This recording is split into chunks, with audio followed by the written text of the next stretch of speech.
Imagine a country the size of Western Europe, sitting on some of the world's largest oil reserves, yet struggling to diversify its economy after 3 decades of independence.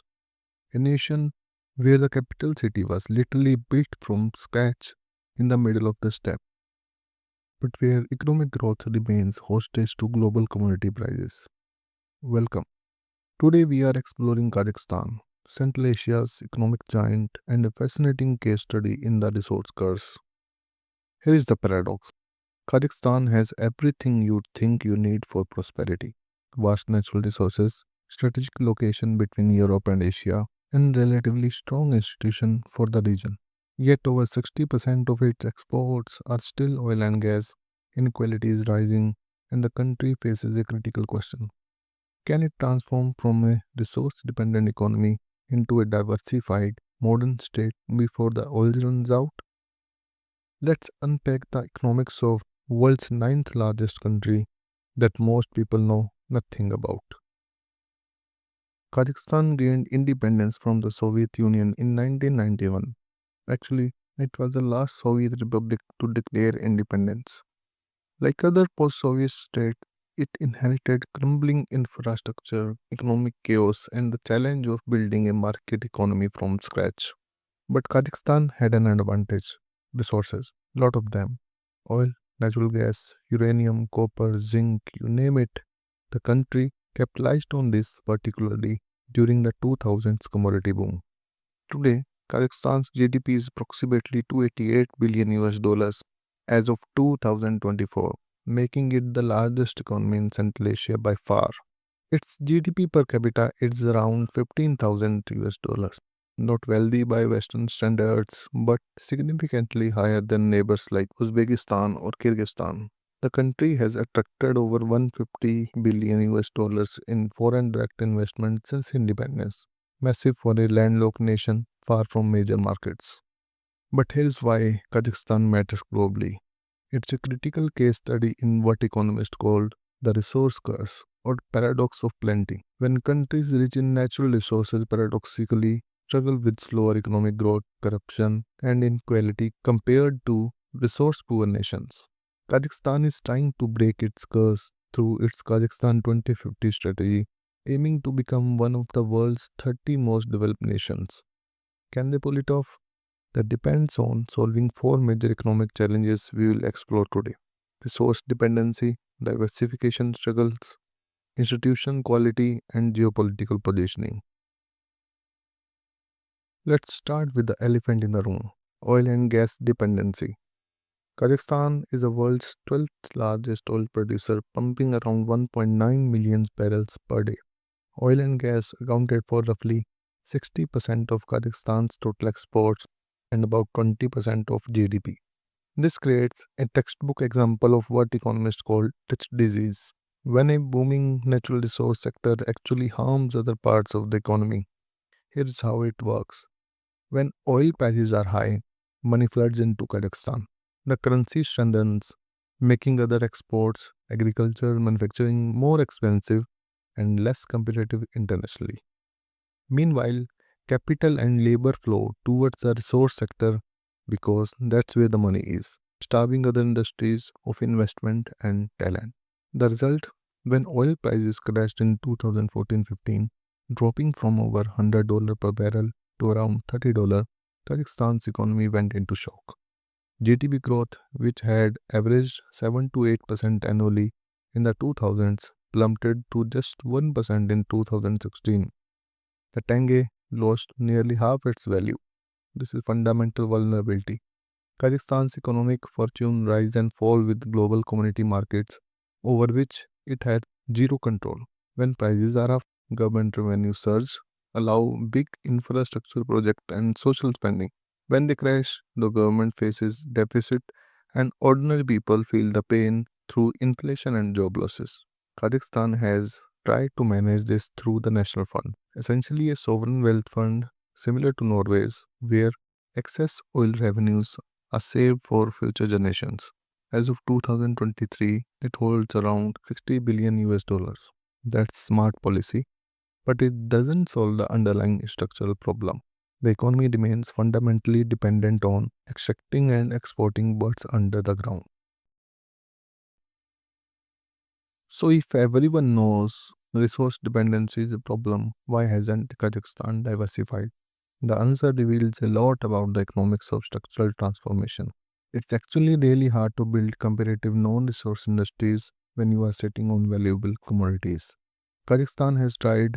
The government launched numerous programs: Kazakhstan 2030, Kazakhstan 2050, Digital Kazakhstan, aiming to develop manufacturing, agriculture, logistics, and tech sectors. They have created special economic zones with tax incentives. They have invested in infrastructure like the new Silk Road rail connections between China and Europe. Some progress has been made. Agriculture is growing. Kazakhstan is now a major wheat exporter, ranking among the world's top 10. The country produces around 16 million tons of wheat annually. There is a small but emerging tech sector, particularly in fintech and digital services. But here is the economic reality. These sectors remain small relative to oil and gas. Non oil GDP growth has been modest, around 3 to 4% in recent years. Manufacturing accounts for only 11% of GDP, and much of that is resource related processing. Why? Several reasons. First, limited competition and monopolies. Key sectors are dominated by state owned enterprises or oligarchs with political connection, with stifle innovation and efficiency. This is what economists call rent seeking behavior, when businesses focus on securing advantages through political connection rather than competitive innovation. Second, human capital challenges. While Kazakhstan has decent basic education, literacy is near 100%, the vocational and technical skill needed for modern manufacturing or services are in short supply. Brain drain is real. Many talented young people leave for Asia, Europe, or North America seeking better opportunities. Third, geographic isolation. Kazakhstan is landlocked thousands of kilometers from major consumer markets. Transportation costs are high, making it hard for non resource exports to compete globally. This is what economists call double landlockedness. Kazakhstan must cross other countries' border just to reach the sea, increasing logistic complexity and cost. Now, here is a question for you. If you were advising Kazakhstan's government, what sector would you prioritize for diversification? Agriculture, manufacturing, tech, or tourism? What makes the most sense given their resources and location? Now let's talk about institutional quality because this is where the resource curse really shows its teeth. Kazakhstan ranks 88th out of 180 countries on Transparency International's Corruption Perception Index for 2024. That's not catastrophic, better than Russia, many African nations, but problematic for attracting high quality investment and building a knowledge economy. Resource wealth creates perverse incentives. When government revenue comes primarily from oil rather than broad based taxation, there is less accountability. Citizens aren't customers funding the state through their taxes. The state is funded by resource rents. This often leads to what political economists call rentier state dynamics, where an elite captures resource wealth and distributes it through patronage rather than competitive markets. Corruption manifests economically in several ways. Foreign investors face unpredictable regulation and demand for bribe or partnership with connected locals. Small businesses struggle with bureaucracy and informal payments. Public procurement favors insiders. This raises transaction costs throughout the economy and deters investment in productive sectors. Inequality is rising. The Gini coefficient, a measure of income equality, has increased from around 0.27 in the 1990s to approximately 0.29 today. While that's not the extreme by global standard, the perception of inequality is severe because wealth is concentrated among a visible elite, often those connected to resource industries or government. A 2022 January protest, triggered by fuel price increase but reflected deeper economic frustrations, revealed this tension. People see visible wealth in cities like Alamati and Astana but feel left behind themselves. Rural areas particularly lag behind urban centers in income and opportunities. Here is economic insight. Institutional quality determines whether resource wealth become a curse or a blessing.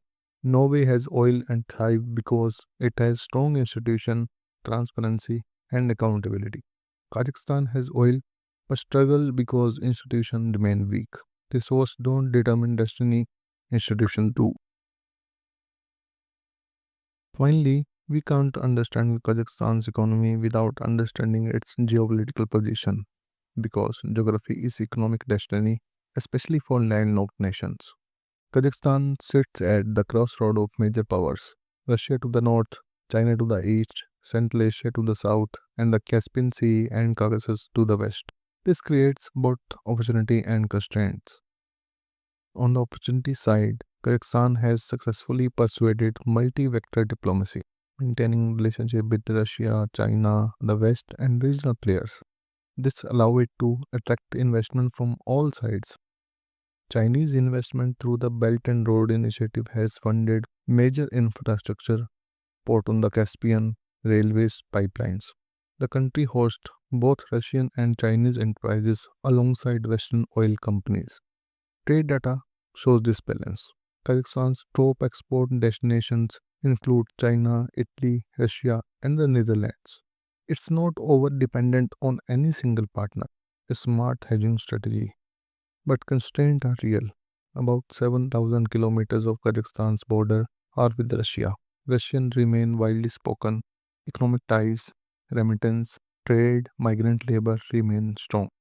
When Russia faces sanctions, as after the Ukraine invasion in 2022, Kazakhstan faces pressure and spillover effect. The tenge often moves in correlation with the ruble. China's economic gravity is growing. China is now Kazakhstan's largest trading partner in many years, accounting for roughly 20% of total trade. Chinese investment in energy, mining, and infrastructure is massive, but this creates dependency concerns, what economists call debt trap risk, where borrowing for infrastructure creates obligations that limit future policy autonomy. Western relations matter too. Kazakhstan wants technology transfer, investment, and international legitimacy from Europe and the US. But it must balance this without antagonizing Russia or China, a delicate economic and political tightrope. The Ukraine war intensified these tensions. Kazakhstan has officially remained neutral but quietly distanced itself from Russia's action. This could create economic opportunities. Kazakhstan could become an alternative route for energy export to Europe or a hub for companies relocating from Russia. But it also risks Russian pressure. Now, there is another question for you.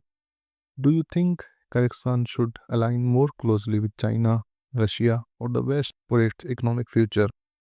Or is a multi vector approach the smartest long term strategy? What's the verdict on Kazakhstan's economic model? In many ways, Kazakhstan has succeeded. It transformed from Soviet collapse to Central Asia's largest economy. It achieved relative political stability compared to neighbors.